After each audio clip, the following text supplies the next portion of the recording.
Hello and welcome दोस्तों, स्वागत है आपका हमारे यूट्यूब चैनल में। दोस्तों आज की इस वीडियो में हम बात करने वाले हैं बीए थर्ड ईयर के सेकंड पेपर के सोशलॉजी के एक इम्पॉर्टेंट क्वेश्चन के बारे में, जो कि है जनजातीय कानून क्या है, इसकी प्रमुख विशेषताओं का वर्णन कीजिए। दोस्तों ये क्वेश्चन जो है डीडीयू और एसयू यानी कि दीनदयाल उपाध्याय और सिद्धार्थ यूनिवर्सिटी में 2010, 11, 12, 14, 17 और 19 में पूछा जा चुका है। तो इस दृष्टि से अगर हम लोग देखें तो ये काफ़ी इंपॉर्टेंट क्वेश्चन है। तो चलिए देखते हैं इसका आंसर हम किस प्रकार से एग्जाम में लिखेंगे। तो यहाँ पे देख लेते हैं, लिखा गया है जब कोई संगठित शक्ति मानव व्यवहार से संबंधित किसी नियम को प्रतिपादित करती है, उसे लागू करती है तथा उसके उल्लंघन करने वाले को दंड देती है, तो उस शक्ति के द्वारा प्रतिपादित उस नियम को कानून कहते हैं। जनजातीय समाज में कानून का विकास समय के साथ प्रबलता ग्रहण करने की प्रथाओं एवं रीति रिवाजों की धीमी एवं सहज प्रक्रिया के रूप में होता है। जनजातीय कानूनों की निम्नलिखित विशेषताएं बतलाए जा सकते हैं।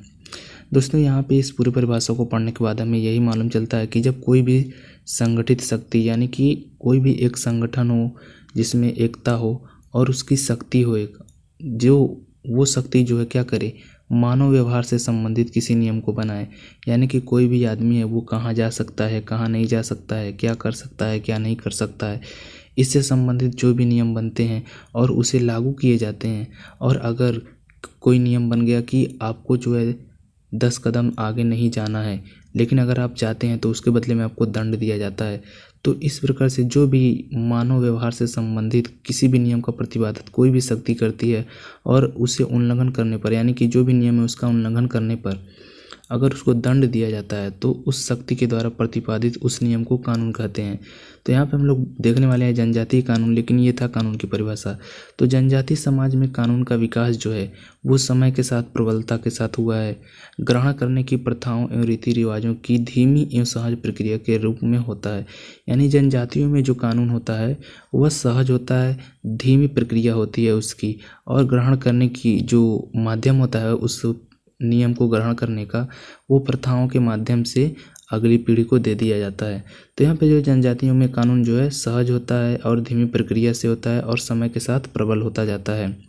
तो जनजातीय कानून का विकास हम लोगों ने देख लिया किस प्रकार से होता है। अब चलिए देख लेते हैं जनजातीय कानून की विशेषताएं क्या हैं। तो यहाँ पे आगे चलिए देखते हैं, जहाँ पे है हमारा पहला, फौजदारी एवं दीवानी कानूनों में भेद। एक लंबे समय तक धारणा प्रचलित रही कि आदिम समाजों में उग्र हिंसा, अराजकता एवं अव्यवस्था पाई जाती है, अतः वहाँ फौजदारी कानूनों की प्रधानता और दीवानी कानूनों का अभाव मिलता है। दोस्तों फौजदारी और दीवानी कानूनों की बात करें तो फौजदारी में अगर कोई व्यक्ति कोई गलती करता है तो उसके लिए उसे जेल या फिर उसे कोई भी ऐसी सज़ा दी जाती है, जैसे जेल हो गया, फांसी हो गया, इस प्रकार से सज़ा दी जाती है। लेकिन दीवानी कानून की बात करें तो दीवानी कानून में अगर किसी व्यक्ति ने किसी को भी क्षति पहुंचाई है तो उस क्षति का उसे मुआवजा देना होता है। यानी कि कोई भी व्यक्ति है, उसने किसी का सामान गलती से तोड़ दिया है या कुछ भी गलत उसके साथ किया है जिसका मुआवजा देने पर वो आदमी संतुष्ट हो जाता है, तो उस प्रकार के जो है कानून जो है दीवानी कानून में आते हैं। यहाँ पे कहा जाता है कि जो जनजाति समाज हैं उनमें जो है दीवानी कानून नहीं होते थे, केवल फौजदारी कानून होते थे, क्योंकि जनजातियों में हिंसा, अराजकता एवं अव्यवस्था पाई जाती है। यानी कि उसमें उन लोगों के पास इतनी शक्ति नहीं होती है कि किसी भी व्यवस्था को वो आसानी से चला सकें, इसलिए उनमें जो है फौजदारी की तरह जो है दंड दिए जाते थे, जिस तरह से फौजदारी कानून में दंड दिए जाते हैं।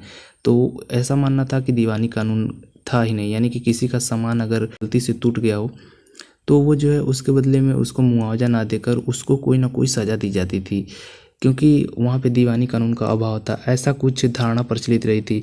लेकिन लोवी एक समाजशास्त्री थे, उन्होंने इस बात को स्वीकार नहीं किया। उनके मतानुसार एक व्यक्ति के पद या परिस्थिति के अनुसार ही दूसरे से उसके संबंध नियंत्रित और निर्धारित होते हैं। साथ ही संपत्ति का उत्तराधिकार भी सुनिश्चित नियमों द्वारा संचालित होता है। यद्यपि दीवानी कानून न्यून मात्रा में पाए जाते थे। लोवी का मानना था कि जो दीवानी कानून है वो न्यून मात्रा में पाए जाते थे, क्योंकि वहाँ पे भी जो है व्यक्ति ही रहते थे और उनका जो संबंध था किसी भी व्यक्ति का वो परिस्थिति के अनुसार था। तो मान लीजिए वहाँ पे भी होता होगा, ऐसा जो है लोवी बोलते हैं। लेकिन होता है कि नहीं होता है ये पूरी तरह से कंफर्म नहीं है। हो। अब आगे देखें तो कंफर्म करने की बात करें तो यहाँ पे अगर आप देख सकते हैं कि दीवानी कानून जो है वो काफ़ी न्यून मात्रा में पाई जाती थी, यानी कि बहुत कम मामले होते थे जहाँ पे दीवानी कानून लागू किया जाता था, नहीं तो फौजदारी के अनुसार ही उन्हें कोई ना कोई सज़ा या दंड दे दिया जाता था। तो ये सब फौजदारी और दीवानी कानूनों की वजह से जो इसकी विशेषता है कि इसमें जो है फौजदारी कानून ज़्यादातर पाए जाते हैं और दीवानी कानून जो है वो कम पाए जाते हैं। अब चलिए आगे देख लेते हैं नातेदारी किस प्रकार से जो है जनजाति कानून में एक अच्छा रोल प्ले करती है, इसकी विशेषता है। तो यहाँ पे देखते हैं जनजाति कानून रक्त संबंध, गोत्र एवं नातेदारी पर आधारित होता है। प्रत्येक गोत्र के अपने अपने कानून होते हैं जिनका पालन उस गोत्र के मुखिया द्वारा कराया जाता है और उसी भू क्षेत्र में रहने वाले दूसरे गोत्र पर वे नियम लागू नहीं होते हैं। गोत्र का मुखिया ही गोत्र सरकार के कार्यों का संचालन करता है। इस प्रकार कहा जा सकता है कि आदिम समाजों में गोत्र एवं रक्त संबंधों के आधार पर कानूनी नियमों का प्रचलन था। तो यहाँ पे जो है कहा जा रहा है कि नातेदारी के आधार पर जो है उनका जो कानून था वो चलता था, यानी कि उनके जो नियम थे वो चलते थे। अगर कोई भी गोत्र है उसका एक गोत्र का अलग कानून होता था, दूसरे गोत्र का अलग कानून होता था और जिसका पालन उस गोत्र के मुखिया द्वारा कराया जाता था, यानी कि अलग अलग गोत्र के अलग अलग मुखिया होते थे, वे अपने गोत्र के नियमों को और कानूनों को पालन करवाते थे। और यहाँ पे आगे दिया गया है कि उसी भू क्षेत्र में रहने वाले दूसरे गोत्र पर वे नियम लागू नहीं होते, यानी कि उसी भू क्षेत्र पे वहीं उसी ज़मीन पे उसी क्षेत्र में अगर कोई दूसरा गोत्र है तो उस पर किसी अन्य गोत्र के नियम लागू नहीं होते हैं। हर एक गोत्र का अपना अलग अलग नियम होता है, वही लागू होता है। गोत्र का मुखिया ही गोत्र के सरकार के कार्य का संचालन करता है। तो यहाँ पे आप देख सकते हैं कि जिस प्रकार से आम आदमी की सरकार होती है उसी प्रकार से गोत्र की जो है मुखिया जो होता है उसका सरकार होता है और उनके कार्यों का संचालन करता है। इस प्रकार कहा जा सकता है कि आदिम समाजों में गोत्र एवं रक्त संबंधों के आधार पर कानूनी नियमों का प्रचलन था। तो ये जो एक आधार है इसको मान के बोला जा रहा है कि कानूनी आदिम समाजों में जो है वह रक्त के संबंधों के आधार पर कानूनी नियम बने हुए थे। तो ये था नातेदारी विशेषता जो कि एक जनजाति कानूनों की। लेकिन आगे चलिए देखते हैं कि आचार एवं जनमत यानी कि ये किस प्रकार से विशेषता प्रकट करता है जनजातीय कानूनों में। आदिम कानूनों में जनमत और नैतिक नियमों का समावेश होता था। यहाँ पे देखिए बोला जा रहा है कि जनमत यानी कि लोगों का मत, कई सारे लोगों का मत जो है उसको जो है माना जाए। अगर कहीं भी जाइएगा आप तो वहाँ पे जनमत को बहुत बढ़ावा दिया जाता है, क्योंकि कई लोग जो मत देते हैं उसके बाद वो मत होता है तो गलत होने की संभावना वो नहीं होती है। तो इसीलिए कहा जा रहा है कि आदिम कानूनों में जनमत और नैतिक मतलब तो अच्छा होता ही है, तो नैतिक नियमों का समावेश होता है। नैतिक नियमों का हस्तांतरण एक पीढ़ी से दूसरी पीढ़ी का अनौपचारिक यानी कि सहज तरीके से अनौपचारिक विधि द्वारा किया जाता है। जनजातीय कानून प्रायः नैतिक मानदंडों के अनुरूप होते हैं। जो जनजातीय कानून होते हैं वो प्रायः जो है नैतिक मानदंडों के अनुरूप होते हैं, यानी कि वह अच्छा होगा, बुरा नहीं होगा। जनजातीय समाज का आकार छोटे होने के कारण प्राय उसका हर सदस्य दूसरे सदस्य को व्यक्तिगत रूप से जानता पहचानता है। यहाँ पे कहा जा रहा है कि जो जनजातीय समाज का है वो आकार छोटा होता है, तो इसलिए वहाँ का हर सदस्य जो है दूसरे सदस्य को व्यक्तिगत रूप से जानता है और पहचानता भी है। और अगर कोई सदस्य किसी सामाजिक नियम की अवहेलना करता है तो सभी लोगों को पता चल जाता है। इसलिए जनजातीय लोग जनमत की उपेक्षा नहीं करते हैं और उससे भयभीत रहते हैं। तो यहाँ पे जो है जनजातीय लोग कम लोग ही होते हैं, तो उन्हें पता होता है कि कौन सी गलती कर सकता है, ज़्यादातर उन्हें इसका अनुमान हो ही जाता है। तो यहाँ पे जो है लोग सामाजिक नियमों की अवहेलना नहीं करते हैं और जनमत की बात को मानते हैं, यानी कि लोगों की बात को मानते हैं और उससे डरते हैं, क्योंकि जनमत में बहुत सारे लोगों का मत लिया जाता है तो वहाँ पे जो मत होगा वो सही मत ही निकलेगा, गलत मत नहीं निकलने वाला। तो इसलिए कहा जाता है कि जनमत की उपेक्षा नहीं करते हैं और भयभीत रहते हैं। तो यह था जनमत के बारे में विशेषता जनजातीय कानून में। अब आगे चलिए देखते हैं कि जनजातीय कानून की अलग विशेषता जो है धर्म का समावेश, यानी कि इस कानून में धर्म का समावेश किस प्रकार से है।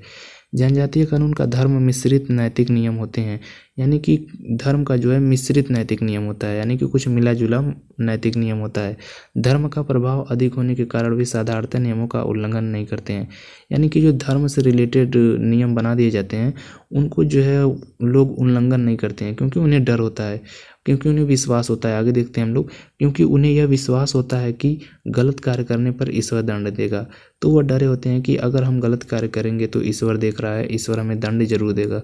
तो इस तरह से जो है वो लोग दंड नहीं करते हैं। इस प्रकार अलौकिक शक्ति के प्रति कानूनों के पालन में सहायता होती है, यानी कि इन शक्तियों की वजह से आप समझ सकते हैं कि ईश्वर के डर से जो है कानूनों के पालन में जो है बहुत ज़्यादा सहायता मिलती है। तो धर्म का समावेश जो है एक अलग विशेषता है इसमें जनजातीय कानून में। अब आगे चलिए देखते हैं कि सामूहिक उत्तरदायित्व कौन सी विशेषता है, आखिर में कैसी विशेषता है ये जो है जनजातीय कानून में। जनजातीय लोगों का विश्वास है कि नियमों का पालन करना एक व्यक्ति का ही नहीं बल्कि संपूर्ण समाज का सामूहिक दायित्व है। अपराध का निर्धारण एवं दंड देने का कार्य वे स्वयं ही करते हैं। सामूहिक दायित्व के बिना ना तो अपराध का निवारण ही संभव है और ना ही अपराध से संरक्षण ही मिल पाता है।